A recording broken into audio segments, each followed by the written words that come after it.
Salut tout le monde, je vous retrouve aujourd'hui pour une nouvelle vidéo et aujourd'hui on va parler des protéines.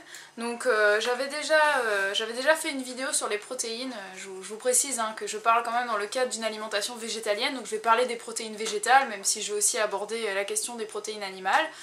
Mais j'avais déjà fait une vidéo donc, sur le sujet des protéines, mais à l'époque j'étais crudivore, donc je parlais que des fruits et légumes crus. Et aujourd'hui, mon regard a beaucoup changé là-dessus, puisque par expérience, cette alimentation ne m'a pas convenu. Et il y a un moment donné où mon corps a réclamé davantage de protéines, davantage de nutriments. Et donc c'était une alimentation qui ne me convenait pas. Donc je remets pas en question le crudivorisme, je remets en question cette alimentation par rapport à mon style de vie tout simplement, puisque j'ai une activité sportive quand même assez intense.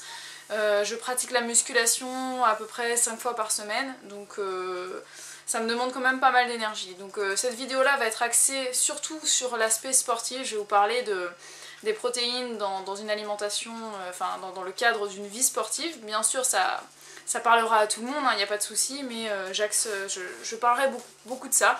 Donc dans cette vidéo je vais vous parler des protéines, qu'est-ce que c'est, à quoi ça sert, où est-ce qu'on en trouve, où est-ce qu'on trouve des protéines dans les produits d'origine végétale, quelles sont les combinaisons à faire, les erreurs à ne pas faire, et je vous parlerai également un petit peu de supplémentation et de combien de protéines prendre par jour, etc.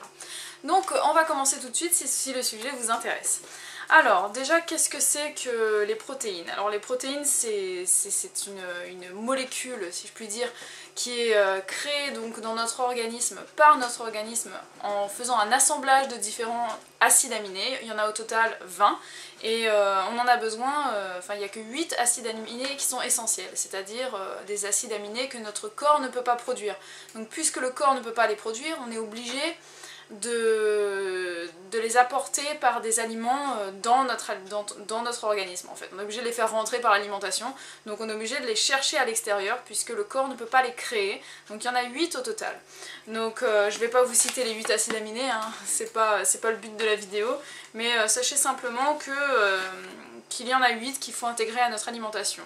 Ensuite, à quoi ça sert? Essentiellement ça sert à ralentir la fonte musculaire, puisque c'est ce qui va créer nos muscles et c'est ce qui va nous permettre de ralentir cette fonte musculaire. Si par exemple, je sais pas, vous savez que le matin quand vous êtes à jeun par exemple, si vous restez à jeun trop longtemps, votre corps va puiser dans l'énergie. Donc sachez que l'énergie qu'il y a dans l'organisme, il y a 3 types d'énergie, il y a les sucres rapides, il y a les graisses et il y a les protéines. Donc les sucres rapides, c'est ce que le corps va prendre en priorité. Il va d'abord s'occuper d'attraper tous les sucres rapides, donc si vous avez mangé juste avant, le corps va d'abord puiser là-dedans. Et la deuxième chose dans laquelle il va puiser, ça va être les protéines, puisque c'est de l'énergie qui est biodisponible beaucoup plus rapidement que les graisses, puisque ça demande à ce qui transforme les graisses en énergie biodisponible, et c'est beaucoup plus long que de prendre directement les protéines, donc on va faire fondre le muscle. C'est pour ça que quand on mange suffisamment de protéines, ça nous préserve un petit peu de cette fonte musculaire. Maintenant, où est-ce qu'on trouve les protéines? On va commencer directement par ça. Donc les protéines, où est-ce qu'on les trouve? Je vous ai dit, on a besoin de 8 acides aminés essentiels. Donc pour faire simple et rapide, là où on trouve 8 acides aminés essentiels en une seule fois, en un seul aliment, c'est la viande, le poisson, les œufs. C'est bien connu et c'est bien pour ça que la plupart des sportifs, je ne dis pas tous, parce qu'il y a énormément de sportifs qui sont végétaliens, mais la plupart des sportifs sont omnivores et consomment énormément de poulet, de volaille, puisque ce sont des viandes qui sont pas grasses, consomment du poisson, consomment des œufs en grande quantité, du fromage blanc ou des aliments comme ça, qui contiennent les 8 acides aminés essentiels, et donc c'est beaucoup plus facile, puisque quand on a une alimentation végétalienne, on peut largement avoir tout ce qu'il nous faut en acides aminés, mais c'est un petit peu plus compliqué. Donc je vais en venir, puisque c'est le sujet de la vidéo, vous inquiétez pas, on peut être végétalien et ne pas être carencé en protéines, et avoir tout ce qu'il nous faut. Donc sachez qu'au niveau des protéines végétales, parce que je ne vais pas m'étendre sur les protéines animales, c'est pas le thème. Ça, tu arrêtes. Mon lapin veut passer le balai. Alors donc au niveau des protéines végétales, on en a beaucoup, donc je vais essayer de pas trop rentrer dans les détails puisque la vidéo sera interminable sinon. Mais je vais essayer de faire très court et très simple. C'est qu'on a trois 3 aliments d'origine végétale qui contiennent ces 8 acides aminés essentiels et qui sont reconnus comme des protéines de très grande qualité et de très haute valeur nutritive. Il s'agit du soja. Dans le soja, vous avez le tofu, le tempeh, le miso, les protéines de soja déshydratées. Qu'est-ce que vous avez encore non mais c'est tout je crois. C'est déjà pas mal, je trouve que ça fait quand même pas mal de choses. Avec le soja vous avez plein de produits dérivés qui sont faits à partir de ça. Donc le soja c'est vraiment super, ça existe même en graines germées, en lait de soja, enfin voilà. Ça contient les 8 acides aminés essentiels. Ensuite, pour le soja, petite parenthèse, c'est un aliment qui porte beaucoup à débat en ce moment. Donc ça n'a pas été le cas il y a quelques années de ça. Pourtant c'est un aliment qui est consommé depuis des lustres dans les pays asiatiques, mais ça fait quelques années maintenant que le sujet du soja refait surface et commence à être très très mal perçu pour plein de choses, que ce soit par rapport à sa contenance en oestrogènes ou les OGM et tout ça. Donc je referai une vidéo prochainement sur le sujet où je parlerai que de ça, puisque j'ai besoin moi-même d'un petit peu approfondir mes connaissances sur le sujet, puisqu'on trouve vraiment tout et son contraire sur internet et dans plein de documentaires, donc j'ai besoin d'être bien au point pour faire une vidéo là-dessus. Sachez simplement que j'en consomme environ, je dirais, 2 fois par semaine du soja sous différentes formes, donc voilà.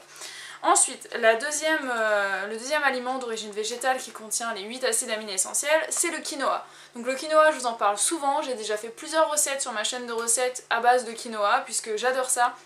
C'est riche en protéines et ça contient vraiment tous les acides aminés dont votre corps a besoin.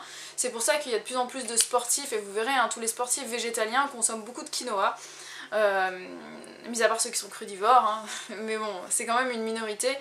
Le quinoa donc, qui contient beaucoup de protéines, vous en trouvez dans toutes les grandes surfaces maintenant, même en bio, dans les rayons bio de Leclerc par exemple, vous aurez du quinoa Bio Village et tout ça, marque repère. Donc vraiment ça se trouve un peu partout, c'est super bon, vous pouvez le faire chaud, froid, vous pouvez le faire sucré, salé, comme vous le voulez, et voilà, c'est super bon et c'est super bon pour la santé.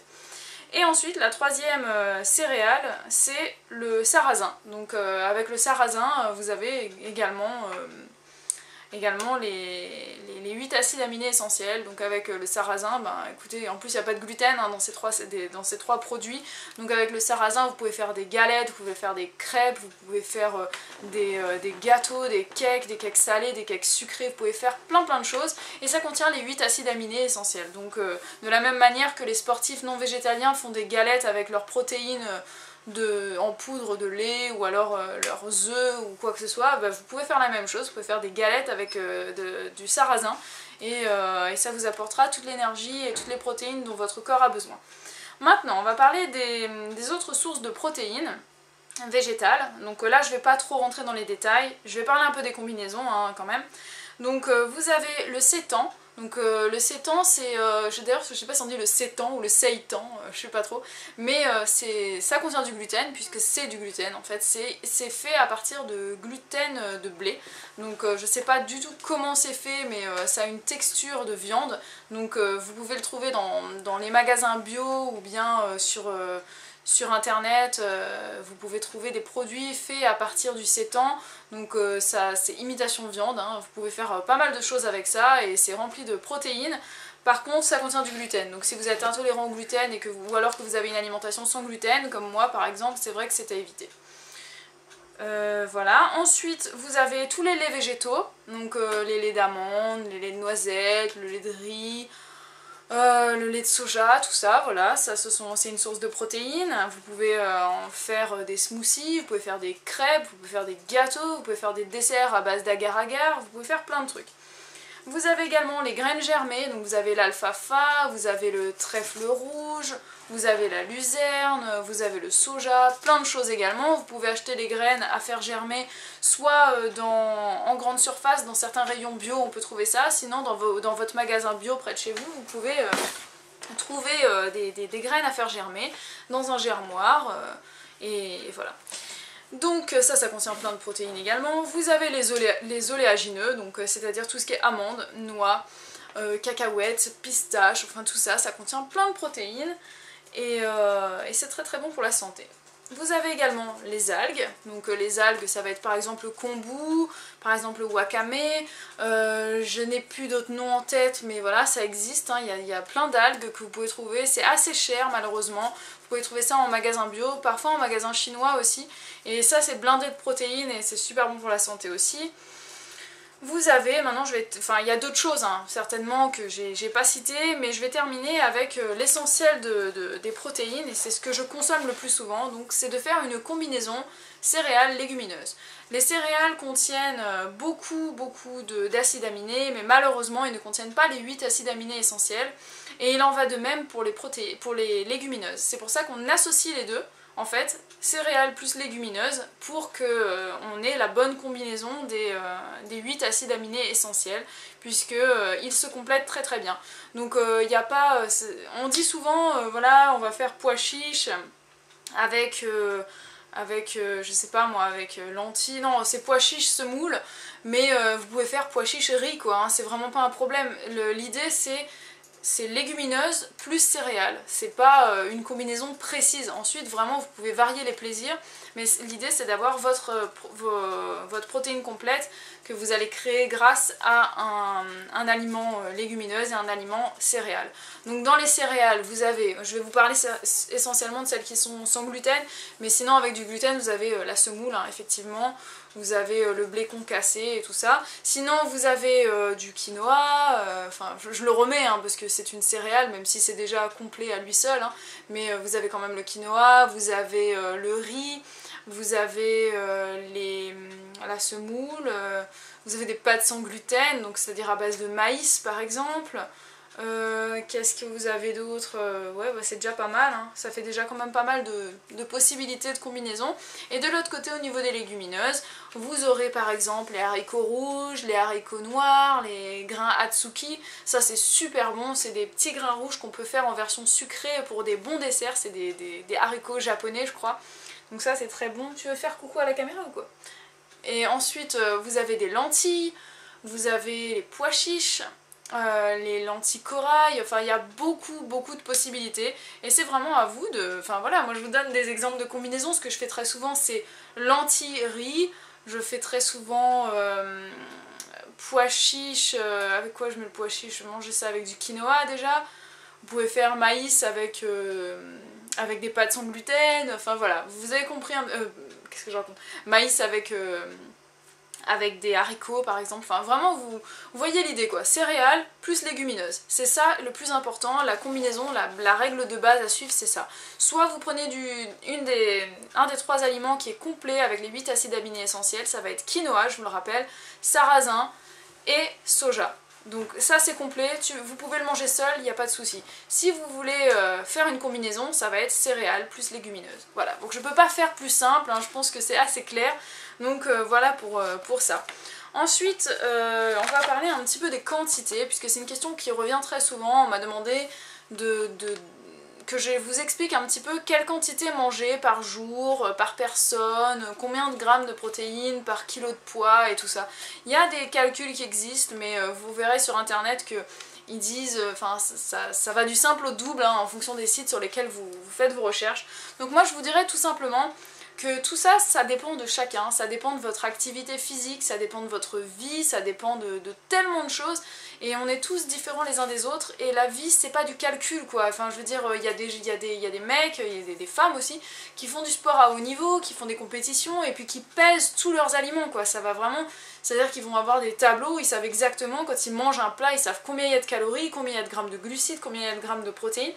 Si c'est la vie que vous avez envie d'avoir, allez-y, hein, faites vos calculs, mais franchement je trouve que c'est pas sain quoi, la vie c'est pas du calcul quoi, ça veut dire que dans ce cas-là on peut jamais faire d'écart, on peut jamais sortir de notre ligne de conduite et qu'on peut jamais vivre par plaisir et manger sans compter quoi. Enfin, moi je trouve qu'il y a un moment donné il faut se laisser un petit peu aller, il faut se laisser vivre et il faut savoir simplement que c'est important de manger des protéines, donc faites votre combinaison quand vous êtes végétalien, légumineuses plus céréales, et puis c'est tout quoi, vous mangez ça à 2 repas par jour, c'est largement suffisant, hein, c'est pas la peine de manger plus souvent de protéines.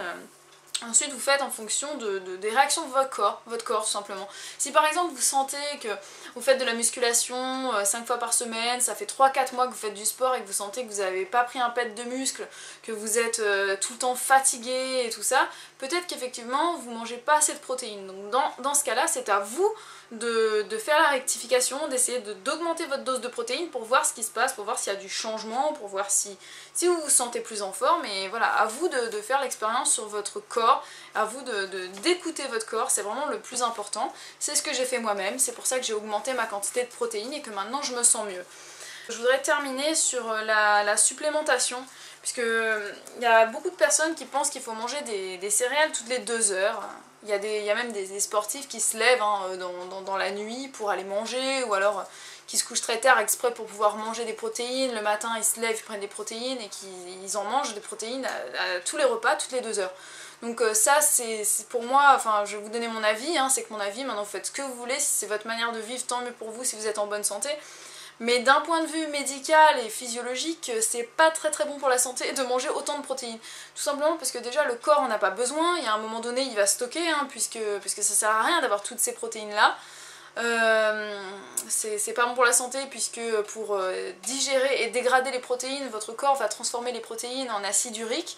Donc qui dit acide dit acidose, c'est-à-dire que vous allez vraiment acidifier votre organisme si vous mangez trop de protéines. C'est dangereux pour l'organisme, je vous l'ai déjà dit dans d'autres vidéos que ça peut créer de l'ostéoporose, des problèmes articulaires, des problèmes au niveau de toute votre fondation osseuse, c'est vraiment très mauvais. Comme pour tout en fait dans la vie, trop c'est pas bon, pas assez c'est pas bon, donc il faut essayer de trouver un juste milieu. Trop de protéines c'est très mauvais pour la santé, et aussi dangereux que de ne pas en manger suffisamment. Donc mangez des protéines mais pas de trop, essayez d'écouter votre corps. Et concernant les poudres hyperprotéinées, enfin les poudres hyperprotéinées, les poudres, enfin les protéines en poudre, donc il s'agit, quand on est non végétalien, vous avez de la protéine de lait, de la protéine de blé, le blé c'est végétalien, enfin vous avez de la protéine de lait essentiellement et de la protéine d'œuf, donc ça qu'on peut trouver en poudre. Quand on est végétalien, il y a pas mal de protéines, il y a la protéine de soja, la protéine de lentilles, de pois chiches, la protéine de petits pois, j'ai déjà vu aussi, donc il y a pas mal de choses. Et quand je n'étais pas végétalienne, je consommais, si on peut appeler ça consommer, c'est un peu spécial. Et oh, mon lapin mange mon cahier. Et je mangeais je prenais des protéines de lait quand j'étais pas végétalienne, donc je connais très bien le sujet, je connais les problèmes des protéines, je connais les avantages, je vous en parlerai dans une vidéo exclusivement, donc dites-moi si ça vous intéresse, mais je pense faire une vidéo là-dessus, sur les protéines, à quoi ça sert, est-ce que c'est utile, est-ce que, voilà, parce que j'ai des arguments pour, des arguments contre. J'ai pas mal de choses à vous dire par rapport à tout ça. Est-ce que c'est nécessaire pour perdre du poids, pour prendre de la masse musculaire et tout. Donc je ferai une vidéo sur le sujet si ça vous intéresse. En tout cas, pour ce qui est des protéines végétales, vous avez, je pense, avec cette vidéo, largement de quoi faire, en termes de variété. Vous avez plein de choix. Vous avez plein de combinaisons possibles. Donc n'hésitez pas à me partager vos recettes. N'hésitez pas à innover, essayer de nouvelles combinaisons vous-même, à en manger au moins 2 fois par jour, et puis à faire du sport, à être en bonne santé, et ne pas trop vous restreindre. N'oubliez pas que les acides gras c'est également quelque chose qui est essentiel à l'organisme. Et d'ailleurs quand on parle des acides gras essentiels, puisque ça existe, quand on parle d'acides gras essentiels, vous l'avez déjà entendu à la télé au moins, quand on parle de essentiels, que ce soit les acides aminés essentiels ou les acides gras essentiels, ça veut dire que c'est essentiel à l'organisme, qu'on ne peut pas le produire, donc ça veut dire que vous êtes obligé de l'apporter par votre alimentation. Donc soyez conscient de ça et essayez vraiment d'apporter ce qu'il faut à votre organisme sans attendre que ça se crée tout seul. Donc vous avez besoin d'acides gras et vous avez besoin de protéines, et c'est à vous de manger en conséquence. Donc j'espère que cette vidéo vous a plu. N'hésitez pas à me mettre un petit pouce vert si vous avez aimé, n'hésitez pas à me laisser un commentaire pour me dire à quel point vous avez trouvé ça brouillon. J'ai essayé de me tenir à ma ligne de conduite parce que j'ai pris mes notes, mais c'est vrai que j'ai tendance à un petit peu partir dans mes délires, un petit peu parler de trop. Mais voilà, j'espère quand même que vous avez réussi à me suivre, n'hésitez pas à réagir, et puis moi je vous retrouve très vite pour de nouvelles vidéos. Ciao!